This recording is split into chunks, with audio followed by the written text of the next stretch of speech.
E a gente está acompanhando as trocas de ministros lá no governo Lula.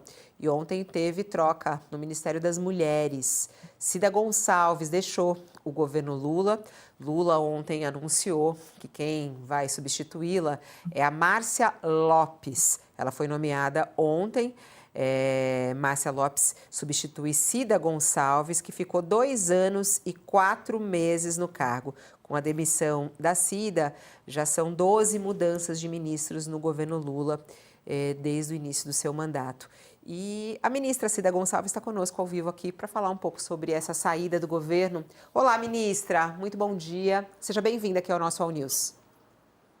Bom dia, obrigada pelo convite, por estar aqui e estamos à disposição. Queria até entender, por que a senhora deixou o governo Lula? Tiraram a senhora ou a senhora que decidiu sair?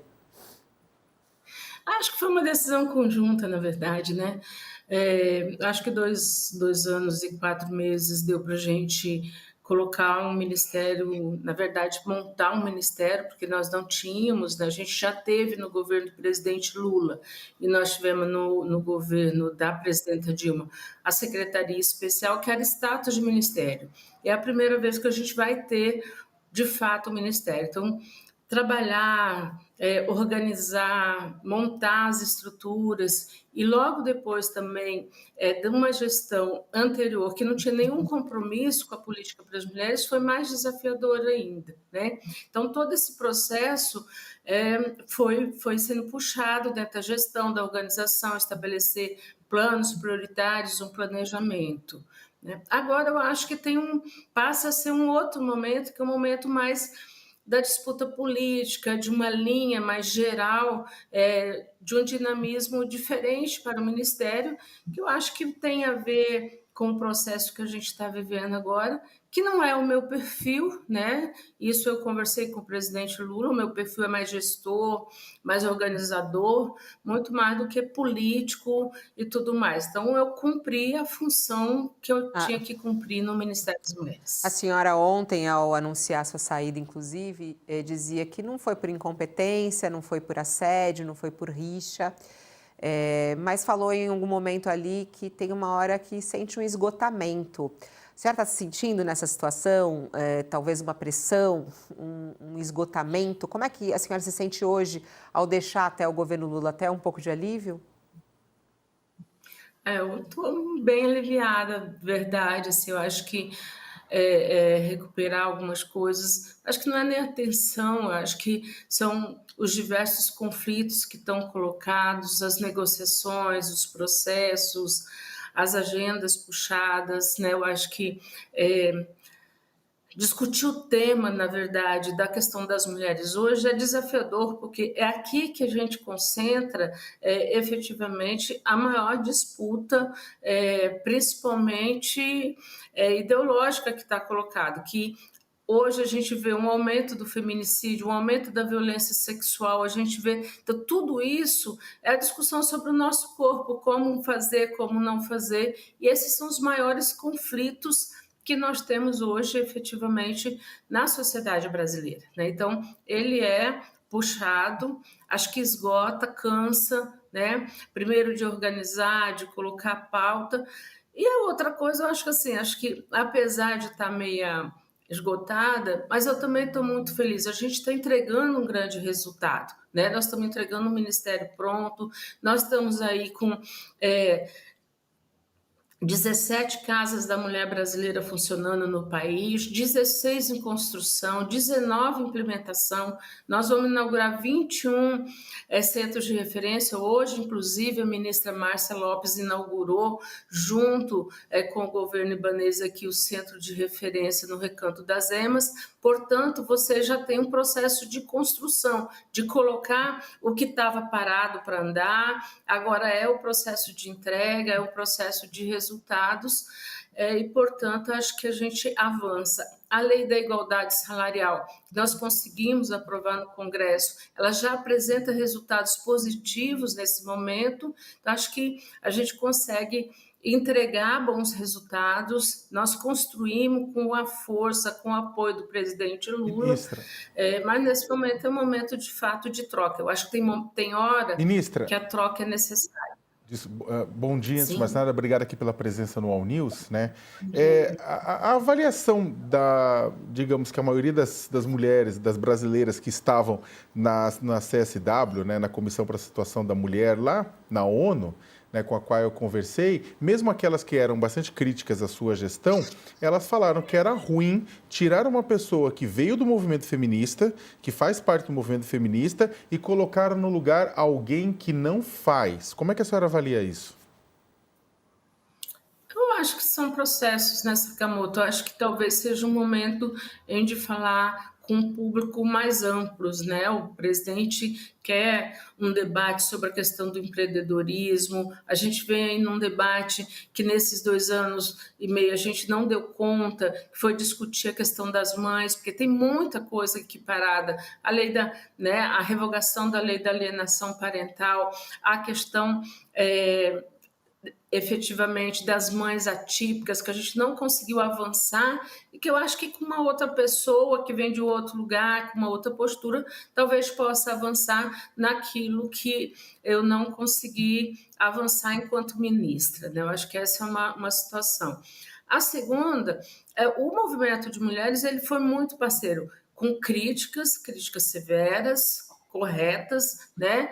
Mas ele foi muito parceiro durante todo o processo. Eu acho, geralmente, eu digo assim, para o movimento feminista, ter uma feminista no espaço de poder, nós estamos lutando pela questão dos espaços de poder. É importante, é fundamental. Agora, eu acredito muito no movimento de mulheres brasileiro, nas feministas brasileiras, e mesmo que a Márcia, e acho que a Márcia tem uma capacidade e uma experiência, né, a partir da assistência social, dos debates com a questão de gênero, com o debate com a questão das mulheres, de avançar. Na nossa conversa ontem, a gente discutiu a questão, nós estamos num ano de conferência, né, a gente convocou a conferência, ela vai tocar a conferência, ela vai passar em todos os estados, vai ouvir as mulheres. Nós estamos pensando numa conferência em que tenha mais conferências livres para que as mulheres mais excluídas, quilombolas, né, as marisqueiras, as pescadoras, possam efetivamente estar participando da conferência. Então, acho que isso vai dar um avanço e uma mudança efetivamente de rumo e de expectativa no Ministério das Mulheres, para que a gente possa, esse ano, já na conferência, e o ano que vem, estar com as pautas que vêm do Brasil, porque Sakamoto tem uma diferença do movimento de mulheres hoje e o movimento de mulheres de 10 anos atrás. Ministra, em primeiro lugar, muito bom dia, boa tarde já, né? Obrigado por nos atender. A senhora disse ontem, numa declaração que foi recordada aqui, que a troca no Ministério não se deveu à incompetência, assédio, rixa, que não é nada disso. Há uma série de episódios que eu me permitiria mencionar, até para que a senhora tenha a oportunidade de esclarecer, né, que talvez tenham pesado nessa decisão do presidente de substituí-la, que foi uma decisão sem muita transparência, né? Não ficou muito claro por que a senhora, afinal de contas, foi substituída no Ministério, né?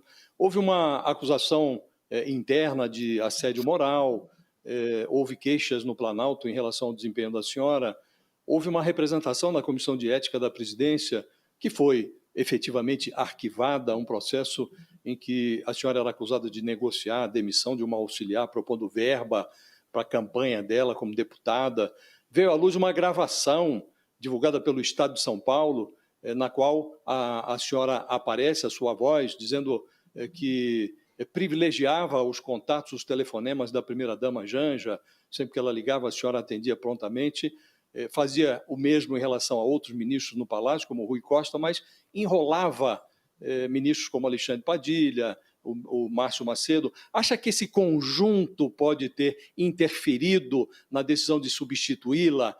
Como a senhora se posicionou internamente em relação a essas questões todas? Josias, primeiro eu quero agradecer a pergunta, porque vai me permitir responder. Eu acho que assim, o desgaste que você passa não é o desgaste dentro do governo de elaborar política pública, de ter que aumentar os recursos, essas coisas. O desgaste que você passa é principalmente em cima de fatos e fake news que é criado, né? Essas denúncias todas, houve sim a denúncia, né? A gente teve o processo que foi para a Comissão de Ética, que foi arquivado, porque as denúncias não chegaram no Ministério. Se você for ver na Corregedoria, a gente não tinha nenhuma denúncia na Corregedoria, né? Então, assim, eu acho que a gente precisa olhar isso com muito carinho. A segunda coisa é que a gente precisa repensar, e eu discuti isso muito com o ministro Vinícius, que nós precisamos repensar. Porque quando você exige trabalho, quando você exige competência, quando você exige responsabilidade de algumas pessoas, principalmente que estão em cargos de direção, que estão recebendo um salário alto, né, você passa a ser assediadora. E na verdade, você precisa, porque você tem um prazo, que é um prazo de 4 anos, você tem mulheres morrendo, são 6 mulheres, né, que sofrem feminicídio todos os dias, você tem uma desigualdade salarial de 20,9% e você vai conviver com pessoas que querem ter a sua postura. Então, acho que essa é a primeira coisa que eu queria dizer. Então, a discussão do assédio, a gente tem que ver o que é assédio e o que é uma exigência de resultado de trabalho, né? Eu acho que essa é a primeira coisa. A segunda da gravação, que foi colocado, que saiu na Folha, né? Primeiro, uma primeira gravação foi de uma reunião que eu fiz com a equipe da secretária que estava saindo, que eu não tinha obrigação nenhuma de fazer, fiz por uma questão ética, por uma questão de respeito, mas me faltou por parte delas ética, usou de má fé gravando a reunião e colocando em público depois, efetivamente, para denunciar. Com relação à questão da história dos ministros, não foi bem isso que foi dito, né? O que eu disse é que existem prioridades que precisam ser atendidas. É óbvio que se o presidente chama, você deixa o que você está fazendo. É óbvio que você, o Rui Costa, então você tem, e não quer dizer que eu deixo de lado de atender um ou outro ministro, eu atendi todos os ministros, aliás, a maioria das vezes, até pelo papel do Ministério das Mulheres, que é de transversalidade de gênero, de discutir com todos os ministérios, eu era que solicitava as audiências com a maioria dos ministros, seja eles qual for, de qualquer pasta. Eu queria dizer isso, porque eu acho que é importante que a população saiba, e o desgaste, ele não está na denúncia, porque a denúncia não me atingiu, né? O presidente não acha que foi essa a postura que me tirou dali, mas o desgaste para a pessoa que está no cargo político sobreviver 7 meses, todos os dias na imprensa, demitindo, fazendo a denúncia no assédio, sem prova, porque o vídeo que foi colocado não era prova, né? Então, na corregedoria, nós não tínhamos nenhuma denúncia. E não tem como uma autoridade ou uma pessoa responsável por qualquer espaço fazer alguma coisa sem denúncia oficial. Houve uma certa indelicadeza em relação à senhora, ministra, nesse processo de afastamento. Aliás, a ministra Nízia Trindade também havia se queixado em relação à forma como ela foi afastada do governo. No caso da senhora, a ministra Márcia, a senhora esteve com o presidente, se não me engano, na sexta-feira passada, mas não havia publicamente a decisão de substituí-la. Havia muito boato, mas não havia uma formalização dessa decisão. Depois, a nova ministra, Márcia Lopes, que tomou posse efetivamente na segunda-feira, ela mesma, no final de semana, antecipou, não serei a nova ministra. Acha que houve uma certa indelicadeza na forma como se deu a substituição, ou a senhora acha que foi normal? Eu acho que é normal, né, Josias? Porque você tem a pressão da imprensa, né? Eu tive a imprensa o final de semana inteiro falando comigo no celular, falando com a minha assessoria de comunicação, assessoria de comunicação do Ministério, né?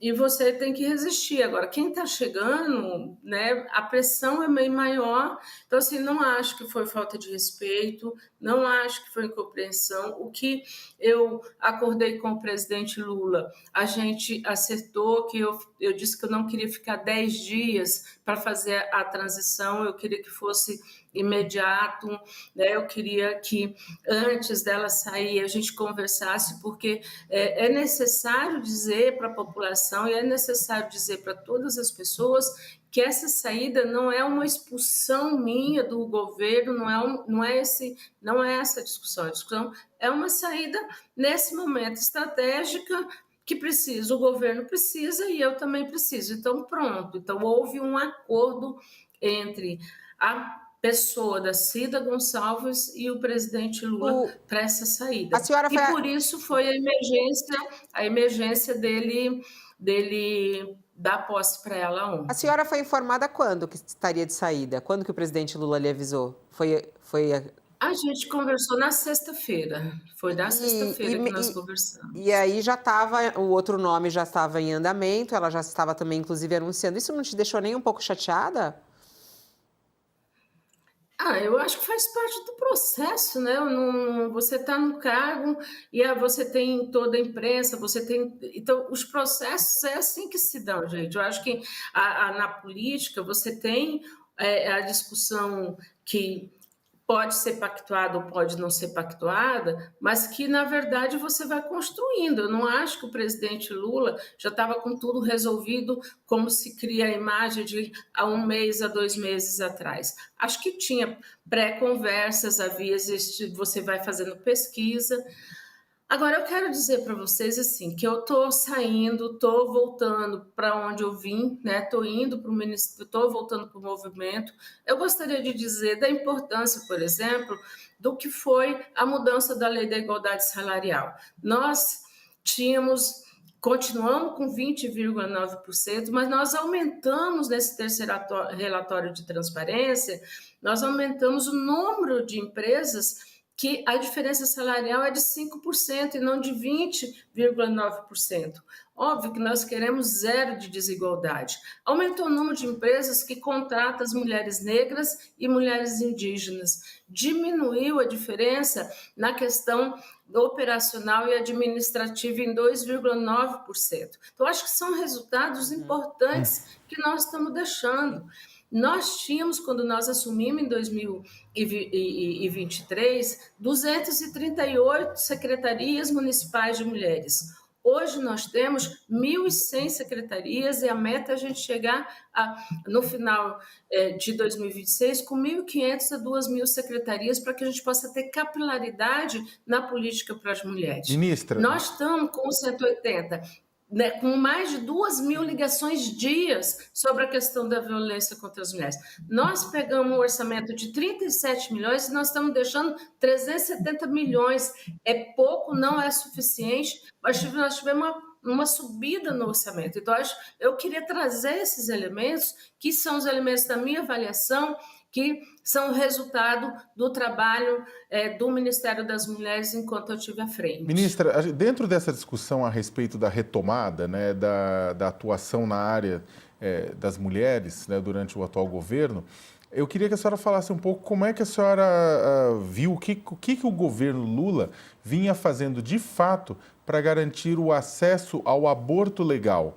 A gente viu, é claro, a sociedade civil se indignar quando membros da extrema-direita no Congresso Nacional tentaram forçar a mudança de lei para, inclusive, leis que acabariam impedindo o acesso ao aborto legal de meninas que eram estupradas e ficavam grávidas, né? E queriam abortar, o corpo delas nem aguentava uma gestação. E a sociedade se juntou, né? Foi para cima, reclamou. Mas eu queria falar em termos de governo, né? O que o governo Lula vem fazendo para proteger e garantir o aborto legal? Sakamoto, eu acho que assim, não é só a questão do aborto legal. Eu queria aqui dizer, quando nós assumimos, tanto eu quanto a ministra Nízia, um dos grandes desafios foi fazer o levantamento do que tinha, de fato, sido apagado ou sido efetivamente desfeito do governo anterior. Uma das questões é a questão dos serviços de atendimento às mulheres vítimas de violência sexual. E é importante dizer que esse atendimento, que é o atendimento que você vai no posto de saúde, ou você vai no serviço especializado, é aquele, Sakamoto, que se a mulher sofre a violência, em 72 horas ela tem que fazer a profilaxia. Isso significa prevenir o DST/AIDS, prevenir uma gravidez indesejada, fazer uma série de prevenções. Esses serviços todos estavam acabados. Então, nós montamos uma estratégia de fato, você buscar reconstruir, recolocar esses serviços e colocar na pauta o debate sobre a necessidade de que as mulheres e as meninas vão nesses serviços durante 72 horas para serem acolhidas. Então, acho que esse é o primeiro grande debate. A gente não acabaram com a maioria. O segundo é o que foi feito, inclusive com os profissionais que fazem o aborto legal. Você acompanhou o caso de São Paulo, que o Ministério das Mulheres, a ouvidora, foi para cima, mandou ofício, a gente fez todos os encaminhamentos, né? Chamamos, conversamos, eu liguei para o governador, eu liguei para o prefeito. Então, assim, a gente estava trabalhando dentro da perspectiva de reconstituir e salvar aquilo que já existia. Mas também, se tem uma perseguição na sociedade através dos ultraconservadores, do movimento conservador do Brasil, em que está perseguindo os profissionais que fazem isso, que está perseguindo essas pessoas. Então, você tem um desmonte que não é só um desmonte do serviço de abortamento e não é uma omissão do governo. Você tem uma correlação de forças complicada no Brasil para você trabalhar isso. Mas existe, sim, a necessidade, a gente tem dentro do planejamento a questão de retomar todos os serviços de atendimento às mulheres vítimas de violência sexual, de todas as formas, garantido pela lei, inclusive o aborto legal. Ministra, o Ministério das Mulheres lida com uma pauta tão relevante, e essa relevância, ela por vezes não parece ser compatível com o orçamento que é reservado para essa pasta. O que eu queria saber da senhora a senhora foi ministra, lidou com esta dificuldade orçamentária, acha que, de fato, a existência do Ministério das Mulheres ela é correspondida na hora de reservar o dinheiro que vai tocar esse ministério? Sabemos que o Estado brasileiro não está em condições de gastar a rodo, mas não é muito michuruca o orçamento dedicado às mulheres nessa pasta que foi criada com esse propósito? Josias, de fato, ela é um recurso que não condiz com 52% da população brasileira para o Ministério das Mulheres. Mas é importante a gente também trabalhar com a perspectiva do que é que você vai, de fato, entender como intersetorialidade, porque nem todas as ações de execução é responsabilidade do Ministério das Mulheres. Então, se você for pensar os serviços de saúde para atendimento às mulheres vítimas de violência sexual, é responsabilidade do Ministério da Saúde.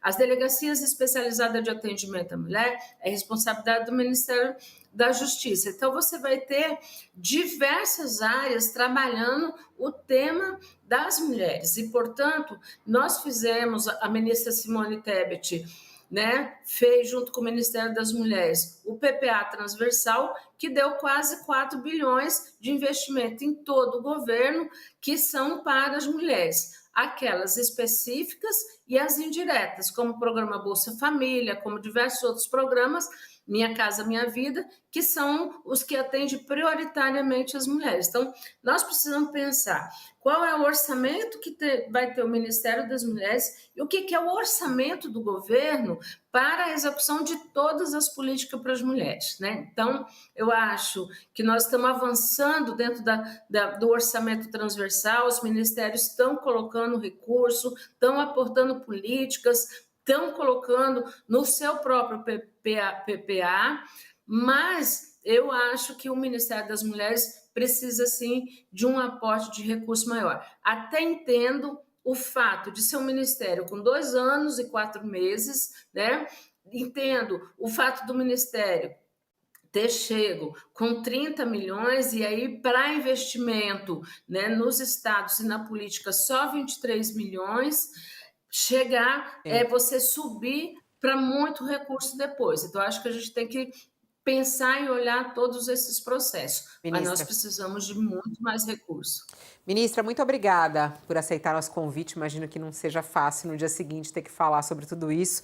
Muito corajosa a senhora estar aqui e encarar uma entrevista. Muito obrigada e até a próxima.